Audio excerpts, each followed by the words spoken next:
Yo, my peoples, what's up? Welcome back to Every Night is Game Night, the podcast that helps you get your head in the game. I am your host, Jason. Thank you so much for joining us. It is a new set of episodes. We are past 150. It is a new GenCon.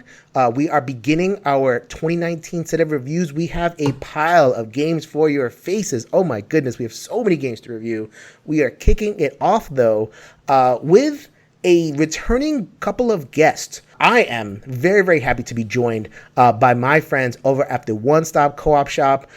Steve is over. He's been holding the fort down the entire time, doing the podcast, us helping out with everything. Steve is on the show to help us to talk about some co-ops. Welcome back to the show. So excited to be on the show again. Thanks for inviting me, Jason. And back from wherever the heck he was. He's laughing right now in a newly built office, a brand new house up in Minnesota. I think you're up in Minnesota, right? You got it. All right. Brand new house, brand new everything. He took a little bit of a break from the One Stop Coop Shop YouTube channel, but he is back producing videos. We are going to talk about some of the games that he's recently produced videos for. This is Colin. Welcome back to the show. Thanks so much for having me, Jason. Excited to be here. Oh my goodness. It is co-op time. Woo! Yeah. We're going to begin some co-ops. This will be part one of, oh my goodness. I'm looking at the list of games from Gen Con, and it is a big pile of games. Anthony will be back next week, and we're going to start just talking about all sorts of games. If you guys are looking for discussion topics, if that's why you listen, I got feedback from Morton Monrad Pedersen, who's a regular listener of the show. He's like, I love your discussions. Just stop. For the next 6 episodes, it is going to be games for your faces, guys. So we're going to be talking about co-ops this week. Thank you guys for joining me. A couple of items of business. Number one, this is an announcement, and you guys obviously were helping out with this. I have been asking for a little bit of fan feedback, and I've been exploring different ways of doing so. So, open a Facebook group, open Twitter, ENGN_podcast, Every Night is Game Night Facebook group. Some people have been geek mailing me, hitting me up on the geek list. So there's a couple of channels that I'm looking to interact with, but I have joined up with the co-op, the One Stop Coop Shop crew. They have a Slack, and they have been good enough to open up a channel for Every Night is Game Night. We cover a lot of the same games. We have a lot of the same fans. So we figured, why not just, it's not like an official merger podcast or anything. We're not. I'm still with Board Gamers Anonymous, still with the Dice Tower and everything. But the fandom, the type of game to talk about, there's a lot of overlap. So you guys, really quickly, maybe talk a little bit about that Slack channel and how people can join. Yes, if you're not familiar with Slack, it's kind of a group chat system. You can use it for work for various companies. But we use it for gaming talk. And so we have a number of different channels on there. We talk about stuff that One Stop Coop Shop posts, any type of media content we do there. We have just game talk sections. Like Jason mentioned, we added the Every Night's Game Night. So if you have specific things you want to talk to him about, he'll be active on that. And we just have a fun time there. We have sales and people are active all the time on that chat. They really are. I need to turn off notifications. This is real disturbing. Mike is a machine on that. I can't believe it. What is Mike doing? Comment. He doesn't work. That's what I've decided. He just does it, okay? I don't know how he does it otherwise. And he's posting YouTube videos and all this stuff. I'm like, what? I know he's a teacher, and I know he's off for the summer. I thought he would be lesson planning by now, but no. He's responding to Slack. It's a lot of interaction, so I'm really excited to be a little bit closer to the One Stop Co-op Shop community. Please hop over. Contact Peter Gussis at mvpboardgames@gmail.com. I believe that's a contact. That's correct. Or you can email onestopcoopshop@gmail.com too. There's also a link we can provide. You can click that link and you can join without asking for any support on that. It's actually set up so you can invite yourself, basically. And if you suck, we'll kick you out. Yeah, so don't suck. As long as you don't, you're not terrible. We'll do that. Thank you guys so much for helping me kind of expand my reach when it comes to users in the community. So that's really awesome. We're really happy to have you, Jason. The second item of business, you know what we do here at Every Night is Game Night. We're going to talk to Liz in the Liz We Trust segment, who is also in that Slack and active in the community as well. So Liz, hit us up with another awesome Kickstarter project that you've been perusing. Hey gamers, this is Liz Davidson from Beyond Solitaire, and I'm here to encourage your Every Night is Game Night acquisition disorder. Today, I want to talk about Orchard, a 9-card solitaire game designed by Mark Tuck and being published by Side Room Games. Like Black Sonata and Maquis, the last 2 games from Side Room, Orchard has had a successful life as a print and play. In Orchard, you play 9 cards, one at a time, while trying to overlap different types of fruit trees. Overlap several trees with the same type of fruit, and you'll score points. Overlap trees of differing types, however, and you'll have to place a rotten fruit cube that causes you to lose points. A game of Orchard is simple, quick, and good fun, and at $12, the price of this game is hard to beat. If a quick, small footprint puzzle game is of interest to you, then give Orchard a look before the campaign ends on September 22nd. Happy gaming! Thank you, Liz. Thank you, Liz. Yeah. She does a good job every single week digging out some gems. I have no idea what she's going to talk about this week. Oh, wait a minute. Whoa. I may. I think I know. Side Room Games, right? Oh, Orchard. Yes. Is that what they're doing? Yeah. Yes. That I believe. Oh, wait. Everybody has this game except me. I don't have it either. Don't worry, Jason. I just know of it. Orchard is the game. I don't know anything about it, but Liz speaks really highly of it, and you've heard of it, so apparently it's pretty good. Yeah, it's a pretty fun solitaire game. It takes like 5-10 minutes to play. My wife even enjoys it. She picked it up and taught herself how to play. All right, cool. So without further ado, let us get to some cooperative games. The first game we're going to talk about is probably the lightest one, I think, on the list. It is Roll for Adventure. So I picked these games in particular mostly because most of them, not all of them, but most of them are featured on the One Stop Coop Shop YouTube channel. There is a playthrough. Colin, did you do the playthrough or did Mike? No, I did the playthrough of that one. And you did that with your kid? No, I actually did it on my own. I played it with my kid a lot. That game, yeah, okay. But I did the video on my own. Just too hard. He's only 5. I got to give him a little more time. Let him bake. Yeah, exactly. Yeah. All right. So this was designed by Matthew Dunstan and Brett Gilbert, published by Cosmos. It is a very simple roll and assign game. You are adventurers searching for gemstones. That's that's not, the theme isn't exactly well realized. We'll talk a little bit about that in a second. Really, what you're going to be doing is you're a character and you have 5 dice in your color, and you're going to roll them. And you're going to choose zones from around the board, and each zone has a different requirement. So, you might go to one zone, which is the Egypt zone, and put a bunch of 1s in. Another zone will, collect sets of 2 or 3 or 4. And the purpose of it is to roll, and strategize where you want to put your dice and which zones and everything, so that you get these gems. You collect enough gems depending on the level of difficulty, and you win the game. That is literally pretty much it. There's a mechanism where there's monsters that come out of a deck, and eventually you fight like this bigger monster that does more damage to your dice. Everything that does damage is doing damage to your dice, and it's a really kind of mechanical thing, and it's very, very light. It's as Colin was saying, his 5-year-old loves it. Does that mean it's a kid's game? Does that mean that it's worth our time? So I'll give you my quick thoughts about it really quick, and then I'll invite these guys. So I've been doing this thing called right brain, left brain reviews. I'll just jump right in. What does my right brain say? That's the thematics of it. There's no theme, ish. However, like the vibe of the game. The vibe of the game kind of has that Indiana Jones thing going on, or if you're a little bit younger, maybe like an Uncharted or Tomb Raider or something like that, where you're diving into the zones are styled around the different place you could dive down, and you're trying to get stuff. So you don't feel like that. However, it's pretty clever in how you build a set, and then you remove a token, which is like a door. So you can imagine like you're putting together like a puzzle, and then the door opens, and then if you open 3 doors, you get a gem, and they evoke that with the theme, and I thought that was really cool.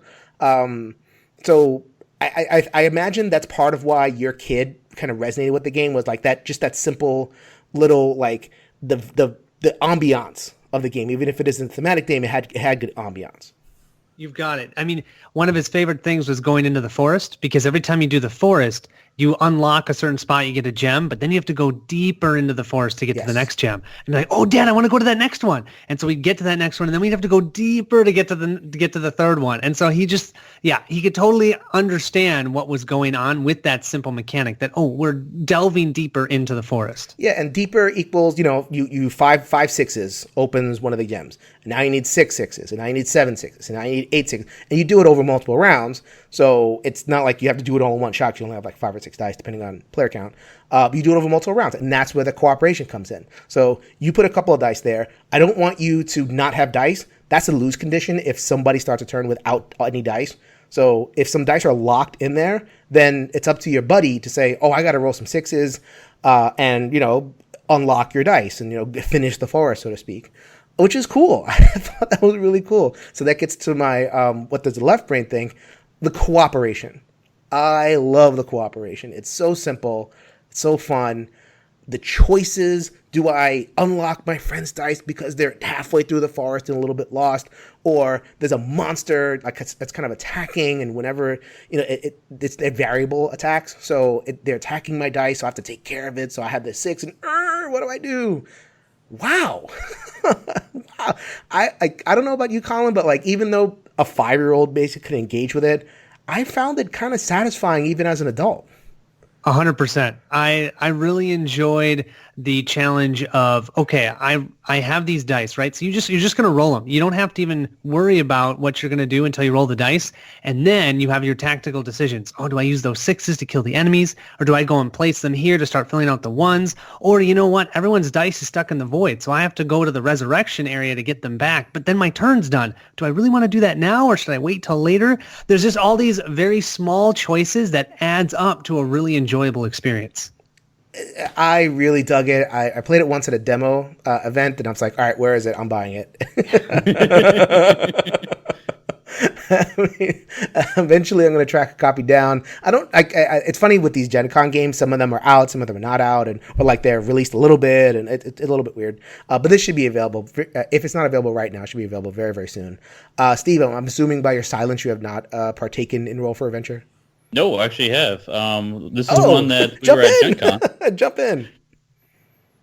Yeah, we were at GenCon. I was walking around, and I remember seeing signs for it around there. Like, this sounds kind of interesting. I'm going to try this. It's a co-op. And so Colin and I sat down at a table, and we had some random guy who was really nice, sat down, taught us the game, even though he didn't teach us exactly correct. But it's okay. We got the gist. We got the gist. We got the gist of it. It's fine.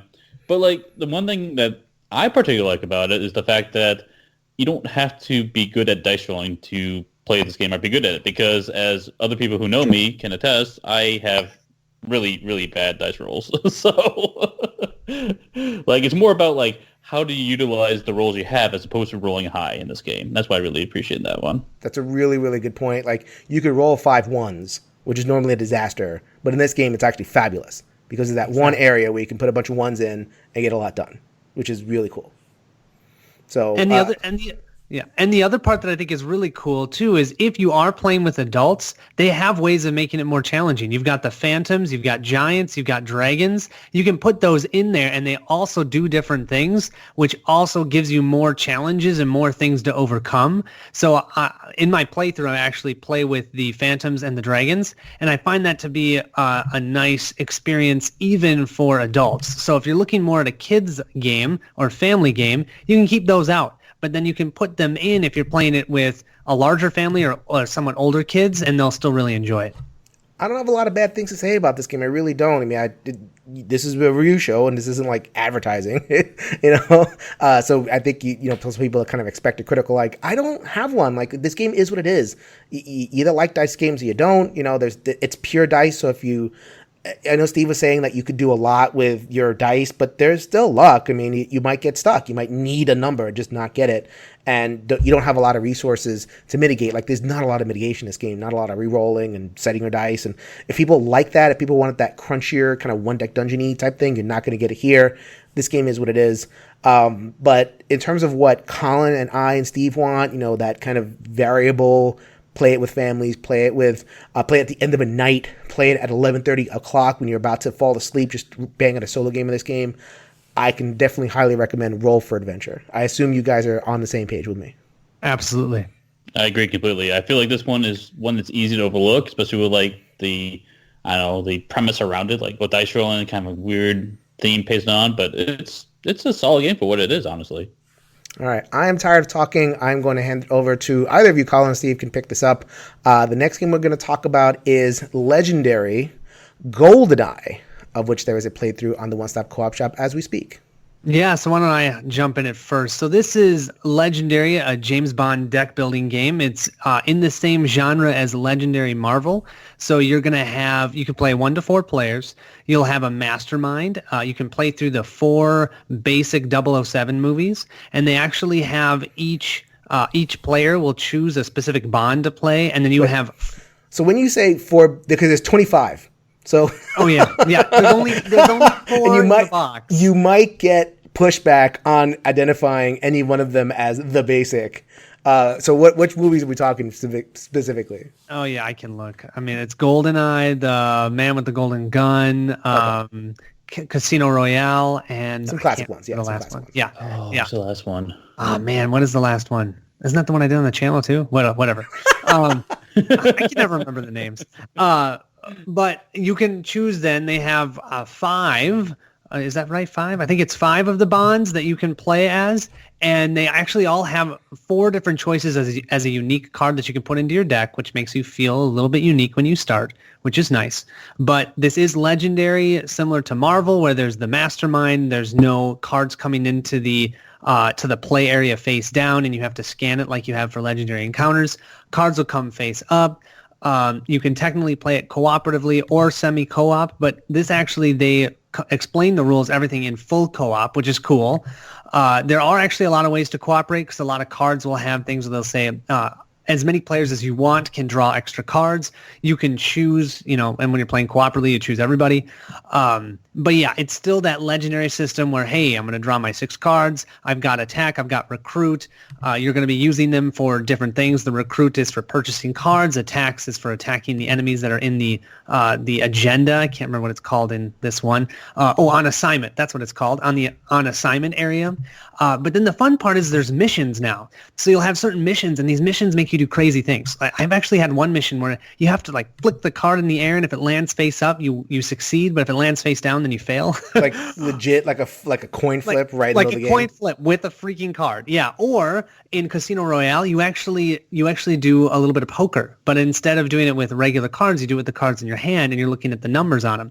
So you try and build your best poker hand with the cards that are out on the table, and then they do a random draw for the enemy. Anyways, it's kind of cool. They've got a lot of unique things going on in there. The other big difference is they finally have figured out the enemy deck. So in Marvel, in Legendary Marvel, you just shuffle all the villains and the henchmen together, and you might get the most powerful one to come out right away. Well, now they have tiered decks. So I'll have henchmen that are an A, B, and C, and the C henchman might have an attack level of 5 versus the attack level of 3 and for the A henchman. So it ramps up while you ramp up, and I really appreciate that. So it's fun. If you like 007 at all, you'll enjoy it. It is screenshots, so it's not art. It's going to be pictures from the movies themselves. Whoa. I know. Well, compare that to Firefly, though. Just compare that to Firefly, and you will thank whoever decided to do that.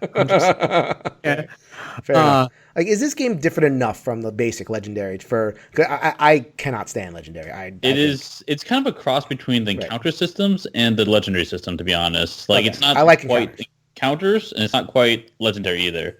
And Colin pointed a few things, you don't have scanning like that, but the thing it does take from encounters is the deck setup. You actually have the stages of the scheme you're going through are in there. So you actually go through the storyline in a chronological order in that same sense. And you have an avatar, kind of, in the sense that you have a special card that represents you in the game as you play as one of the Bonds. So it's kind of got a mix of both. Jason, just out of curiosity, what is it that you like about encounters that you don't like about Marvel? My right brain is happy during encounters. It feels better. Like Alien, especially Alien. Like the other ones is whatever.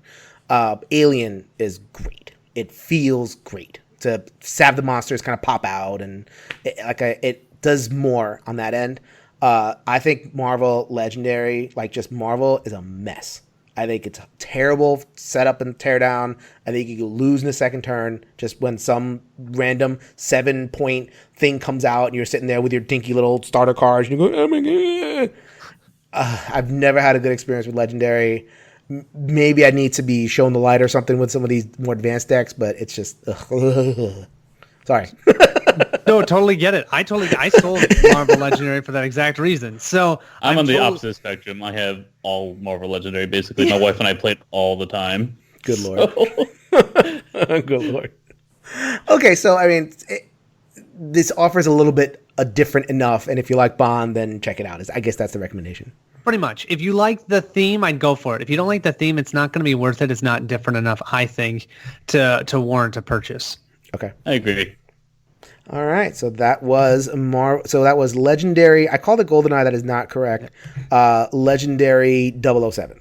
That's Legendary, a James Bond deck building game. That's weird. I am I'm totally whiffing on this title. What's a weird title? Movie. Yeah, a James Bond deck building game, as if there's like tons of. I know. I totally agree. It's the stupidest name ever, but that's what it is. So if they want to look it up, utterly horrendous. Yeah. All right. Okay, so now I get to jump in and share some thoughts about some games again. The next game that we're going to talk about, and this playthrough just went up as we record earlier today on the One Stop Coop Shop channel, and there it is right here. My little screen is there. I'm looking at it. Horrified. Woo. Yes. There it is. So this one was designed by Prospero Hall, published by Ravensburger.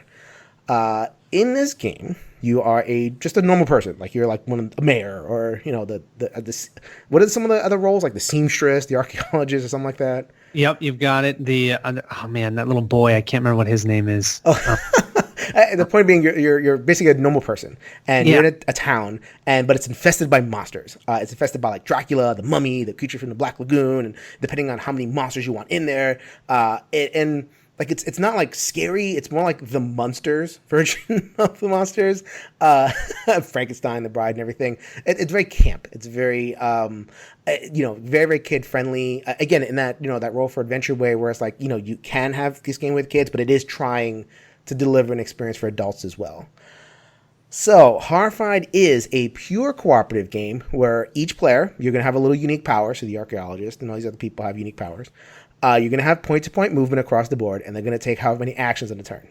If you've played Pandemic, I can't assume that everybody's played Pandemic. I taught this at a game day, and some people had never played Pandemic, and I fainted. And then I woke up, and I said, okay, let me reset my description. I could just picture that. Yeah. The look on my face when they said, I've never played Pandemic. Tell me about this game. Don't you just have extra copies just lying around? You just give it to them? Just play it right now. Just play it right now. I'm not talking until you play that. Put away Horrified. Let's play it. Yeah. Let's start at the beginning, okay? So, but it is that in that system of you have, how many actions per turn, 3, 4, or 5, and you're going point-to-point movement across spaces on the board and doing stuff or whatever it is. In this game, it's kind of a pick up and deliver system, where every turn you're going to have items seed the board, and they're different colors and they do different things depending on what they're interacting with. So you can have the cross and the garlic, but they're basically all different colors, right? And every turn they're going to seed the board, and you're going to be picking them up and taking them to a place. And the place you're taking those items to depends on what the monster weakness is. So the monsters are running around the board, and if they get close to you, you are going to get jacked up. They roll dice. They're going to hit you. There's villagers that pop up. The monsters get to the villagers. That's also an endgame condition if they kill too many villagers. So the monsters just running around. They're invulnerable. You can't beat them. The only thing that you can do in true horror movie style is find their weakness. And the way they play out the weaknesses in this game is each character, depending on who you use, is going to have a weakness. So like Frankenstein and the Bride have to be made human. So you give them items that make them human. Give the Bride of Frankenstein a bunch of blue items. Give Frankenstein a bunch of, I think, yellow items. Let them meet. They kiss. They hug. And they don't do that in the actual game, but that's kind of what you're supposed to be thinking of. Very, very heavy thematic experience. The Invisible Man needs to find, quote unquote, clues around the board and everything. So you're gathering that and bringing that to the precinct. That's it. That's all it is. It's a pick up and deliver game at the end of the day. And even the villagers pop up and you pick them up and you deliver them to wherever they're going, and you get these perk cards for whenever you do that. And you also want to keep them away from the monsters. So that's kind of what this is. We can go on, but again, watch the video, and I'm sure you've heard a little bit about this game. Thematically, from that right side, it definitely trying to put you in that mindset of OMG, these monsters are invulnerable. I don't know where to go. I have to, just like kind of duck and move and avoid these things and figure out how I can collect items from around the board in a smart way to get to the point where I can just like deliver them and discover the monster's weakness. It's trying to kind of put you in that running and hiding, stick and move type mentality until you can find the weakness and confront the monster and beat it. You can change the number of monsters. 2 monsters is very, very easy. Kids game. 4 monsters is a much more difficult game. Thematically, the tension of it and the campiness of it, so it's like tense but also camp at the same time. I thought it was really, really well done. Colin, you did the playthrough and you seemed like you had a good time. What do you think about on that the end of things? Yeah, definitely from a thematic standpoint, very enjoyable. I played this with my son and my wife, and my son totally was tracking with it because, see, here's the thing.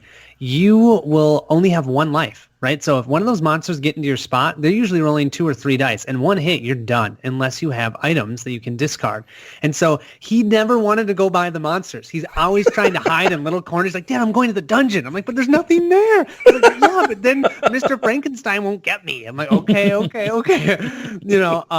then the villagers come out, and you're like, oh, crap. Now I got to save those villagers. So then you have to go out there and try and protect them too. And yeah, even in that own way, it's this thematic thing because like how many times in monster movies does the passerby just kind of floats in halfway through the movie yes. And they're like, oh, what's going on in that mansion over there? I'm gonna go check that out. No. Why are you even in the movie? Yeah, they are there just to provide you with something else, right? There's a killer on the loose. I think it's time to take a shower. Definitely leaning very, very hard into that. Like. Really, you have to buy into the theme of this game in order to get as much out of it. From that strategic side, that left side, I didn't find it like for a pandemic kind of remix, right? I won't call it a variant, more like a remix, right?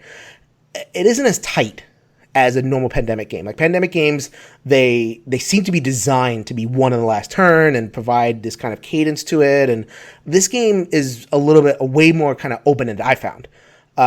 Where you could really, spawn next to a giant pile of items and just you get every single item you need and you're in the right spot and you just like by turn 2 or 3, there goes a monster. It's like, wow, that was easy. I did that once. I think it was the Bride of Frankenstein. I spawned and there was a giant pile of blue items next to the bride. I'm like, oh, okay, here. And it was very easy to kind of knock a monster out early. And that actually gives you a leg up, which is the second criticism I have of the game, which is once you beat a monster, I feel like the game loses a little bit of tension. Now, if it takes you a long time to beat the monster, to beat that first monster, then the game's going to be tense because you're kind of racing towards the end. Once you run out of the deck, that's when the game ends. You only have that much time. But if you can beat that monster early, then it's kind of it's all downhill from there. Like you can kind of, I'm going to run around and I'll take my time and check out get this extra item and whatever it is. So from a strategic end, it isn't as tight as I wanted. However, it was still fun.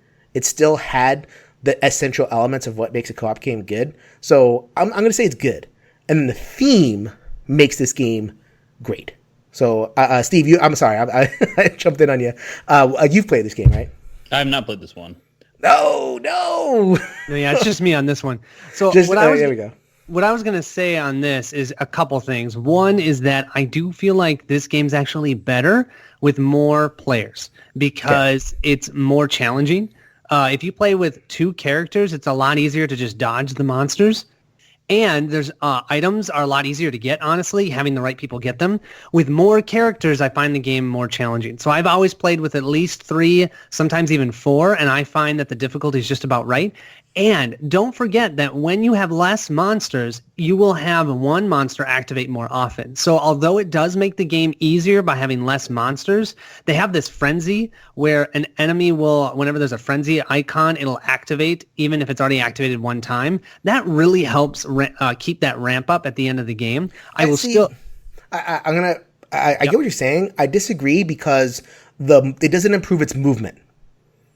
It gives it extra activation, but if the monster's moving 1 or 2, it's actually not a lot of ground to cover. So you can, let's say you get a card that punts the monster all the way to the corner of the board, or the monster happens to be in the corner of the board anyway. And they can activate twice and still not get to you. Absolutely. I guess what you were saying before at a lower player count. So I played this once at 5, which was a fun game, but most of the time I played at 1 or 2. And 1 or 2, yesterday I laid out a single player game just to kind of confirm my suspicions about the game, and I put 4 monsters in there, and I just won going away. It was really easy. Yeah, I really think it's the multiple players, because when you've got multiple players, you have to make sure you're protected for 3 or 4 rounds sitting in one spot where monsters can come and hammer on you over and over again. And you'll see it in my playthrough, because I played with 3 characters and I have one person that has the exact items that they need to finish the game, but then that one monster, he gets enough movement and he activates 2 or 3 times a turn and he's hammering on this guy, and so he's losing all of his items, right? So then people have to come and try and protect him while we're also trying to complete the objectives. So I totally agree that if you beat that first monster right at the beginning, it'll make the game way easier, and less players makes it easier. But I think 3 to 4 players, even 5, and you play with 3 monsters, you'll have a challenge and it'll be fun. The theme is super well integrated. It's very, very fun. The modular monsters are fun. It's almost like, think about if you could swap the diseases out in Pandemic. Like the red diseases now act as this way. But you're doing it here. Now instead of Dracula, you're fighting the creatures from the Blue Lagoon and they act differently. I wish they were more kind of complicated monsters. Some of the easy, like Invisible Man is just nothing. It's like, okay, here, bring these blue items here. It's like, okay, that's not very exciting and thematic. But this is a start. I mean, it's a Target game. It was released at Target, I believe, earlier, so they're not going for my need for strategery. It really ticks a lot of buttons. If you're looking for a deep strategic experience, I hesitate. But if you're looking for that family fun and you want a game that at least stands up well strategically, then I could definitely recommend Horrified. I had a lot of fun with it. I feel like, Jason, a lot of these are family fun games, honestly. We're looking at a lot of family fun games here. Definitely. We definitely. So let us get to another family fun game. I keep on mentioning that the P word. So let us get into another P word game. This is Pandemic Rapid Response. So Steve, I believe, on the Slack, you mentioned that you wanted to cover this game. Yeah, this is, actually Colin mentioned it just because, talk Pandemic, we have to cover Pandemic with you, Jason. That's true. It is. You have to get my thoughts on a Pandemic. I've only said it 7 times. I literally fainted on the ground when I found that someone hadn't played. Yes. I'm pretty sure you can say Pandemic 3 times, spin around in circles, and Jason summons in front of you. So let's play. Exactly. Yeah, this is one that we played actually quite a few times at GenCon. Colin brought it with him, and it was if you're not familiar with this is quite a bit different take on the Pandemic style game. So it's got the Pandemic label on it, but essentially this one it's actually real time, and the theme is you are working together as part of this is kind of a large carrier aircraft of sorts, and there's various stations of the aircraft where you can generate supplies and resources. And so you're trying to work together to try to navigate the plane to different spots in the world, and it's honestly kind of abstract, just on the outside of the board. But you're trying to maneuver the plane to a spot that needs supplies, generate the supplies, and drop it off to them. And all while there's a timer running and various other events happening. And it's basically a big dice checking fest. There's a couple of strategic wrinkles that distinguish this from different the real-time games. The one that you're going to notice the most if you're familiar with other real-time games, so the designer Kane Klinko has designed Fuse, and Fuse is just frantic. You roll once and everybody grabs dice and you kind of talk about what you want. And another dice game, Escape, is another one where everyone just kind of rolls, at the same time. And, if you're playing with certain people, they just cheat and say, that wasn't a blackface. What are you talking about? There was no blackface. I swear I got gold. That was 3 keys, of course. And you're dealing because you can't keep people in check unless you're not playing, because you're rolling your own dice and you have to frantically move your piece around. Here it's a relay race where one person is rolling their special dice, and they're putting, you roll your special symbols, and depending on where you are on the airplane, as Steve was describing, kind of like Marvel Agents of S.H.I.E.L.D., like some super, you can make anything airplane, and each of the room does different things, and it's all whatever. So if you roll the correct dice while you're in the room, you can make the different supplies, and then you're going to be delivering them to the different places. So that's it. You get the rolls and you get the re-rolls, and you get to figure out what you're going to do. And are you going to stay in your room and go for the thing that you want, or are you going to move around because you got a whole bunch of symbols in another room? Kind of the core decision there. So the relay race thing, I have a little bit more to say about that. Colin, I've been kind of going into my stuff. Colin, we'll start with you. What did you think of Pandemic Rapid Response? At least initially, as a game you play. Well, definitely. So I kind of consider myself someone who loves real-time co-ops. I can name at least 12 that I absolutely love. And Pandemic, 12? Yes. Oh yeah. Yeah. We got to do a top list at some point, because I don't think there's no way there's 12 real-time games. There's no way. I have 12 sitting up. I think I have more than that, honestly. Because real-time co-ops are fantastic, by the way. But Rapid Response is actually pretty low on the list for me. And one of the big things is the relay, as you call it. I love how you say that. It's kind of like that relay race, because it's so easy to have the alpha gamer, because everybody's telling you what to do while you're rolling your dice. And it would get to the point where people are just doing the things for you while you're rolling your dice, because you don't want to take the time to move your pieces. And that can work with certain groups, but I could also see that being a huge problem with others. And a lot of people don't like the stress of everybody staring at them, and then you put that in real time too, so everyone's looking at you going, go, go, go, go, and you're like, oh, I don't know what to do. That's why games like Escape are fun, because you're all doing that, and if you cheat, who cares, right? We're all playing it at the same time. I'm not staring at what you're doing. I got to do my own stuff. So that was one of the biggest hits in the game. But that being said, there is still a lot of fun elements to it. And if you're in the right group that actually works well, where you can work with your team really well like that, it is fun. But I do highly recommend, if you are a gamer's game person, you'll want to add in those event cards. Otherwise, it gets kind of easy too, because that's the other thing. We found that it was really easy without the events. It's even kind of easy with the events. We had to add more of the cities just to try and make it a little bit more of a challenge. Mm-hmm. I agree. I didn't feel while initially it felt challenging, I don't know if we can do this. It's going to be tough to complete these tasks. But at some point, I don't know, towards the end of the game, okay, I feel pretty confident we're going to get through this in time. And I don't know if I really felt the tension at all times in the game, but granted, it's still pretty fun. The one thing I'll mention that I started observing during the relay race, as we've been calling it, is you've got, 5 or 6 dice, and you're rolling them, and you can re-roll them, and you've got this fun little puzzle, and how can I optimize this roll?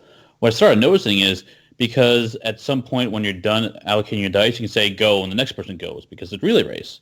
Well, at some point I started noticing that people would roll the dice, and they wouldn't necessarily optimize to use all the dice in a strategic way, because I'm spending time thinking about my next move, when if I just say go, the next person has all the resources available to them, they can go ahead and move quicker in that regard.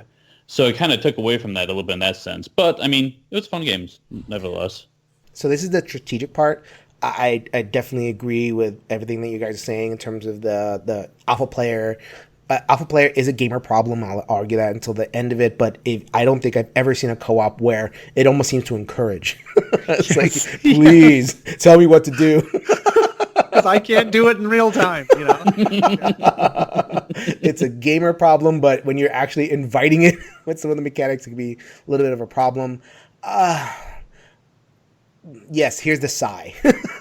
Finally a sigh. We usually hear this from Jason. Finally. Oh, man.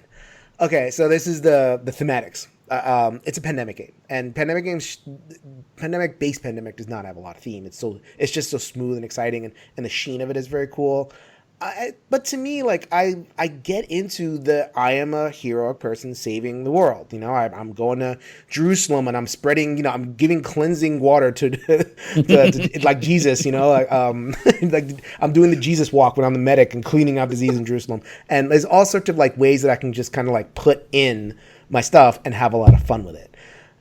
Here, it's a fine game. I'm not going to talk anything about it. Like it's fun.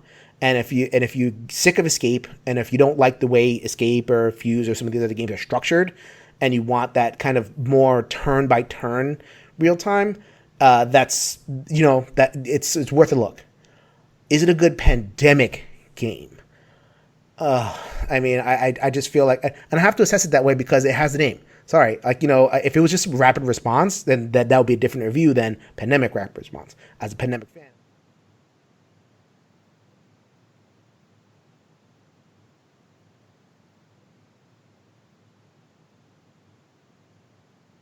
Or deal with the actual board cubes. So I'm like, okay, I'm really close. I have my hand of 4, and there's somebody over here with a 5th card, and if I just get over there, I can trade for it. Or there's 3 cubes right there, and they're gonna explode if I leave them there. That central tension is it's very, very evocative and strategically and thematically. I find it very exciting. Here, the tension is between gathering the resources and generating waste. We haven't talked about waste. It's just how does it? I don't know exactly how it works, but like if you take out a certain number of dice, you just move a tracker along, which is quote unquote waste. Yeah, you re-roll your dice, and each dice phase has not only a symbol for what it can be used for, but also a circle in the background or not a circle in the background. So every circle you roll, you will increase the waste track, and if it reaches the end, you actually lose the game. And that's the short term. That's the thing that is pulling you away from just being a resource allocation game. It's am I going to deal with the waste track, or am I going to deal with the resources? And it should push and pull me, but I just found that was really flat. You go to the waste track and that's your turn. It's like, okay, I'm going to clean waste now. It's like, all right, oh, this is great. It's such a silly kind of thing to point out, but if I'm somebody that wants to get excited, like that's what Pandemic's all about. You want to be the hero. You want to be the Avengers in scientist form. And it didn't deliver that punch for me because of these little wrinkles. And strategically, I found it decent, but not like great. So it's not for me, but there probably is enough fun there for other groups to enjoy it. So I can give it at least a conditional recommendation. So I don't know if you guys are surprised or not that like this like that Pandemic enters my life and I'm not like super gleeful. It is a little hard for me to hear, Jason. I mean, come on, I've yet to be disappointed by any of the historical versions. Every time one hits, I'm like, oh man, another one. I don't know where this one's gonna be. The next one that's coming out later this year, but bring it on, man. They've all been good. Just this one is a little bit of a step below, but hey, it's still a decent enough game to check out. So that's Pandemic Rapid Response. Okay, so where are we going to go next? I did a lot of talking, so I'm going to rest the vocal cords. I'm going to end this one on a really, really fun game, but before then, Colin is going to tell you about a playthrough that also went up in the One Stop Coop Shop. Man, it's almost as if I picked the games on purpose, right? Seriously. This one was the Fantasy Flight usually kind of just drops games hours before GenCon starts, or in their in-flight report. This was definitely one of those games not on anybody's radar until they made the announcement. This is Arkham Noir. I'm going to need Arkham Horror. Wait, no, what is it? Final Arkham Hour. Horror Final Hour. What the heck did I write? Are you Arkham Noir serious? was pretty sweet. What am I Arkham Noir. talking That's about? pretty cool, though. I'll play it. Sorry. Arkham Horror Final Hour. Colin, you're going to have to justify the existence of this game for me because I am highly skeptical. And I think you should be, actually. It's a fun game. I'm not entirely sure if it's going to be worth everyone's time. Let me talk about it a little bit. It's a 1 to 4 player game. This is supposed to give you the feel of the final hour of Arkham. So already the Ancient One has been risen or has come out of the rift, and we have a location where that has happened. And what we're doing is we were trying to find the 2 clues that we need to close that rift. And all the while, there's tons of monsters moving around the Miskatonic University. And if too many of those monsters get into that ritual location, you're going to lose. And each round, those enemies are going to activate based on cards that you are going to draw actually from your own action deck. So the game plays like this. If you're playing cooperatively, you'll have 4 priority cards, and then you'll draw 1 action card. Then secretly, well, actually, this isn't secretly, individually, you will choose that card and put a priority card on it. That priority card is from 1 to 30. That priority card will determine if you are going to activate the top part of your card, which is a good thing, or the bottom part of your card, which will have a partial good thing, and then it will activate enemies. And so what you have to do when you work cooperatively is, let's say Jason plays a card down and he puts a priority number of 2. Well, we know he really wants to play the top of his card. So then I have to decide, okay, is it worth it for me to play the bottom of my card, or is the bottom of my card terrible because someone's in the green area and they're going to get killed by monsters? So that's the decision making in the game. Because the other thing is, on that bottom part of the card, that's how you're going to investigate. That's the only way you find clues. And so you're going to be finding these clues, and it's going to determine which clues you don't need, because there's a total of 5 symbols that you need to find in order to make that determination of what the symbols are needed to close the gate. So you have up to 8 rounds, sometimes maybe a little less. So it usually will only last an hour. You're going to be working together kind of, because you can't really talk to each other about what you're playing. You're just going to be putting this priority number card down on your card, and then hoping to goodness that no one plays one underneath it if you want to play the top part of your card. So it's definitely different. It felt like, to me, cooperative Clue a little bit, because you've got 2 things you're trying to find. It's like the person, place, and thing almost from Clue, but you're trying to work together, which is cool, except for that the game doesn't let you work together, which is somewhat frustrating. And so I actually... Steve is nodding. I've never seen a man nod so thoughtfully. Well, that's my complaint with this game too, honestly. So we played this, I don't know, like 2-3 times at GenCon? 3 times, like 3 times. And we got through it fine. The game plays, I don't think I have any problems with how the game actually unfolds itself, but I have big problems on the rules, and specifically what Colin's mentioning now, the communication aspect. So I actually do enjoy the fact that you have a unique deck of cards, you draw it, that's based on your character, you got a top half and bottom half, kind of Gloomhaven-ish in that small regard, and then you need to put a priority number on top of it. That's cool. I like that part of it. But in the rules, when you're resolving those, you resolve the lowest priority first, working with the highest priority. And so the first one will flip over the card, and they'll activate the top half. And then you do like you have 4 cards to resolve. The first 2 are top half, the second 2 are bottom half. And so the rule states that you cannot talk about your card strategically until you reveal it, which I found extremely frustrating, because my other players at the table will flip over the top card and be like, oh, cool, I'm going to move over here. And I know, based upon my card, which side's going to resolve. And it might be something really, really bad. And technically, I'm not supposed to tell them, hey, don't go there, you will die. And that just drove me nuts. I'm like, this is a co-op game. I play co-op games to communicate. And so that one part of the rules just drove me nuts. Like, if you throw that out or house rule it out, you know what, this is a fun game. But with that rule as written, I just couldn't get over it. It was driving me nuts. It sounds like this is that rule, that limited communication thing. Is like, okay, this is the difference of the game.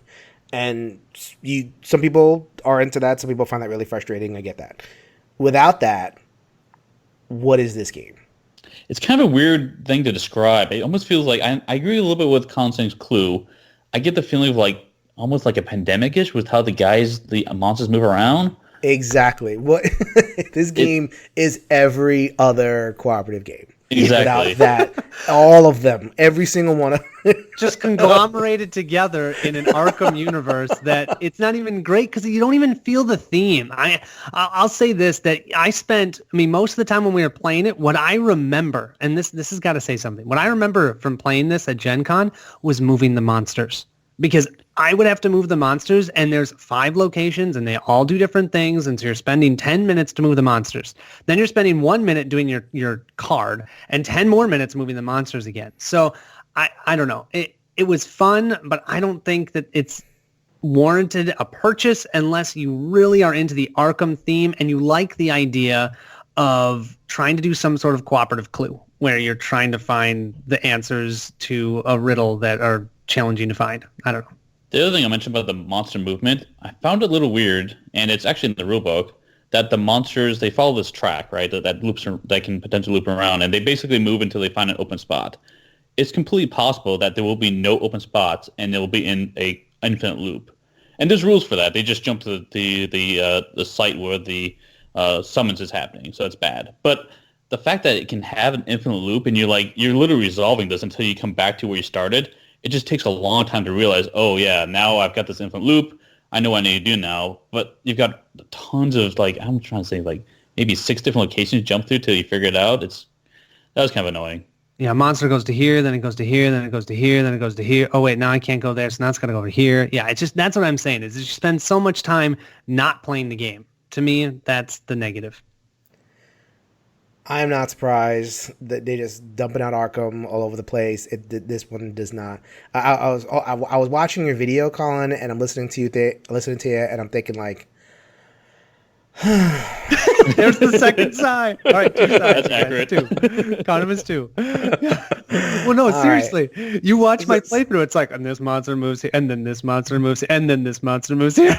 You know? Mm-hmm. Yeah. So let me get the title of this right. I'm really striking out on this, but I'm going to try hard. It is Arkham Horror Final Hour. Nice. Boom. Yes, nailed it.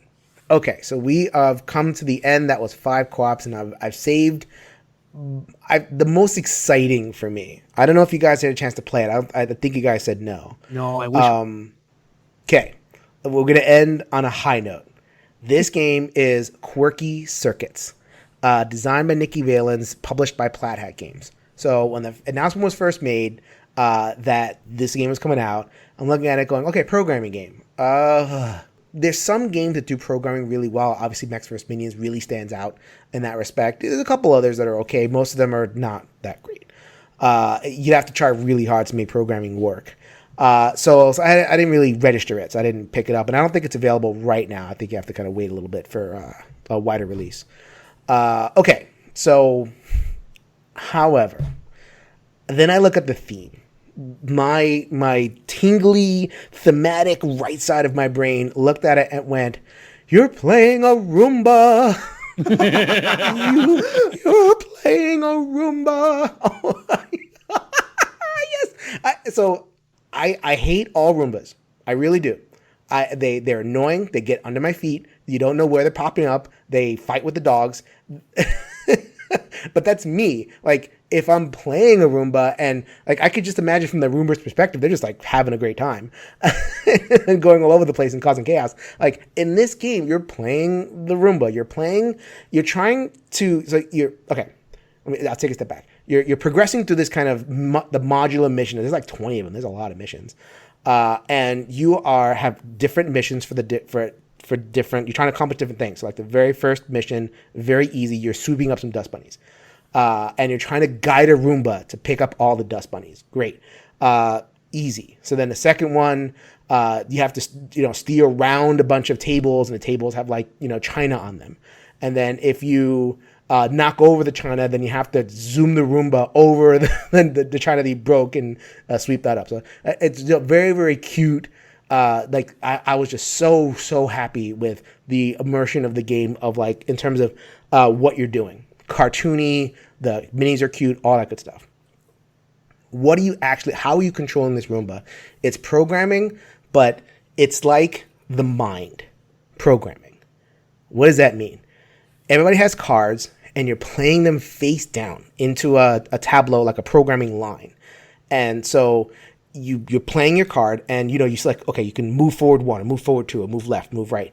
And you only see that it's either a move card or a turn card. It's all you see on the back of the card. So someone plays 2 cards in a row, and it's okay, move, turn. Oh, where are they going? So that's where the mind comes in, where it's okay, I have to figure out what that person did so that I can keep the Roomba going in a positive direction. And if you guess right, or if you read the person right, then it is fabulous. Oh, oh. There are people who are back and forth about the mind, but when you get that coordination, when you get that string of like, I know what you played, and I'm going to play the follow-up. You put down a 64, okay, I got the 66, bang. And it's like, oh man, this is so great. And so in this game, it's, okay, I guess that the Roomba is here. They're going to move forward a certain amount and then turn left. So it's like, okay, this is what they're doing. I think that the Roomba needs to go 3 spaces and then turn right and then sweep up a thing in the corner. Oh my goodness. When it goes wrong, it goes really wrong. That Roomba is going in circles and it's doing Roomba things. It's just bumping into walls. Like, we played with a bunch of people. Like, it was a group of 3 of us, and then other players would kind of swoop in. And those other players, they sat down, they played with us, and they walked away. They're like, this isn't fun. This is programming. I don't know what's going on, and you guys are doing whatever. The 3 of us who were played and formed that bond, oh, it is so much fun. Who knew programming plus the mind could be so much fun, wrapped in a really cute package? Holy moly, this is such a buy for me. I would literally pre-order it now if I had a person that I could play with. I don't have co-op like people in my area yet. Connecticut people, if you guys want co-op, just hit me up. Hit me up on Slack. The One Stop Coop Shop Slap. I want to play Quirky Circuits with you. Oh my goodness. Are you guys? I know Peter is a fan of the mind. Are you guys fans of the mind?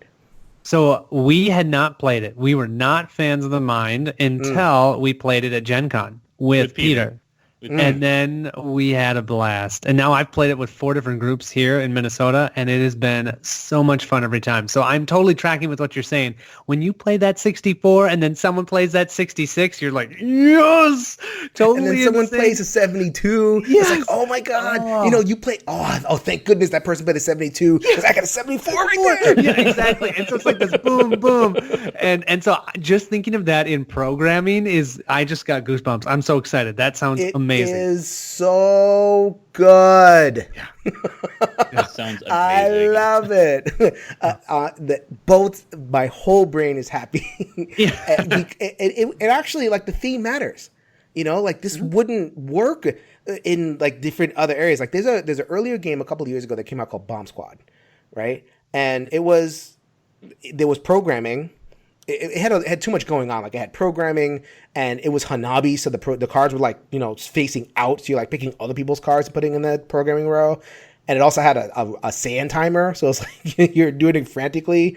And the theme was like a bomb bot that was like kind of walking around and defusing bombs and stuff. So like that was such I wanted it to be better. Like, this is the better version of that. They took out the real time, they took out the sand timer, they took out the stuff that didn't matter. They put in this amazingly cute theme. And I think it really matters that Nikki Valens is a woman.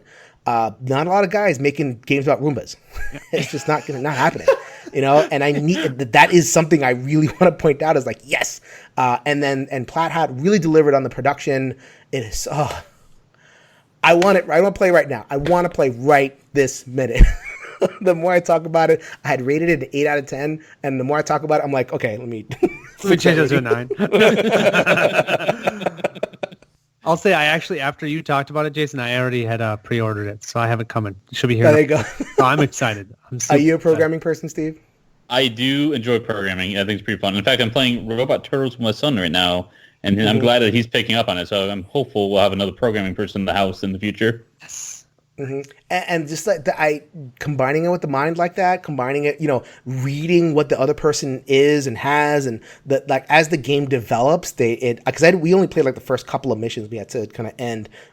None of us were ready to put it down. We just were, we wanted to play with other people. But they add special cards in there and they add special rules. Every scenario has something different. That's a good sigh. Jason, was it campaign or is it individual stories that they just add more to, kind of like Mechs versus Minions?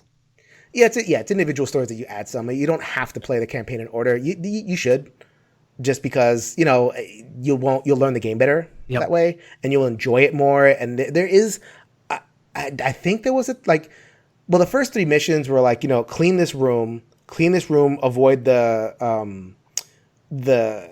the vases, and then clean this room with chairs around. So that's not a very deep campaign Yeah. I don't know what's next. Walking people? I don't know, right? Actually, Jason in there walking, going, "You Roombas, what are you doing?" Get it, play it. Just get it, play it. That's Quirky Circuits. I've been blathering on long enough. That's great. So that was 6 co-ops. We managed to keep this at around an hour. With, oh my God, it's like an hour and 3 seconds right now as we record this. That's amazing. That's exactly the length that we want. We covered 6 co-ops. Guys, thank you so much. There were even games that we kind of missed on the list. You guys had some weird Japanese game that you guys played at GenCon. Yes. And your favorite, Captain is Dead, the new one.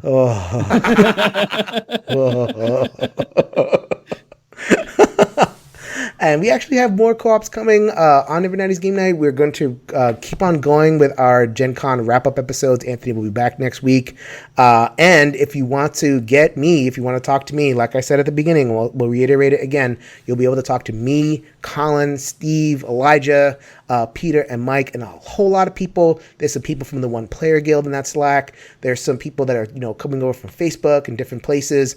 Very, very active Slack. Just, I know... It's me too. It took me a long time to adapt to a new platform. Who needs a new platform? But it is give it a chance. Really, really active conversations. Thank you guys so much again for letting me on there. Let's talk about what's in the future. So what do you guys have? You got that Slack. You got the channel. What's coming up with you guys in the future? So I've got a couple fun playthroughs coming. I did a playthrough. I'm going to be doing a playthrough of God of War. So that one just came out at Gen Con as well. And it is not. That one is not widely available either, right? No, it is not until October. The other one is Power Rangers, though. The Power Rangers and DC Deckbuilding Rebirth. I actually just finished a playthrough of that one too.